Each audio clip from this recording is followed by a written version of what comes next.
Muraho neza mwese, murakaza neza kuri Alphonse TV Sport. Ndi Alphonse nk'uko muri kubyumva kuri iyi channel yacu, tuzajya tubagezaho amakuru y'imikino muri rusange, amakuru yo mu Rwanda, amakuru yo ku isi hose, ndetse n'ibindi byose biboneka mu isi y'imikino. Mbere na mbere ndagusaba gukanda subscribe nimba ari bwo bwa mbere kigera kuri iyi channel, kugira ngo amakuru yacu ajye kugeraho ku gihe kandi byihuse, yaba video zacu yaba n'ibindi byose bijye bikugeraho ku gihe kandi vuba. Tugitangira rero amakuru yacu, inkuru tugezeho aka kanya nuko umutoza Pep Guardiola ari kwifuzwa n'igihugu cy'Ubutaliyani. Ni nyuma y'aho Ubutaliyani bumaze igihe butitwara neza mu bikombe by'isi biheruka. Turabutsa yuko Ubutaliyani butigeze bwatendinga, butigeze bugaragara muri ibyo bikombe.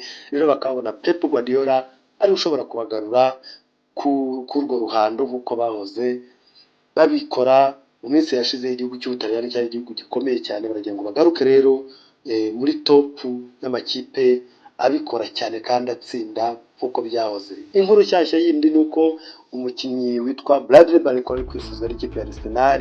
Ni mu gihe Arsenal yamaze gutanga umusore wabo witwa Leandro Trossard ndetse na Gabriel Martinelli akaba ari mu nzira agenda bashaka kumugurisha. Rero Arsenal de Gunners ikaba iri gushaka umukinnyi Bradley Barcola wa PSG.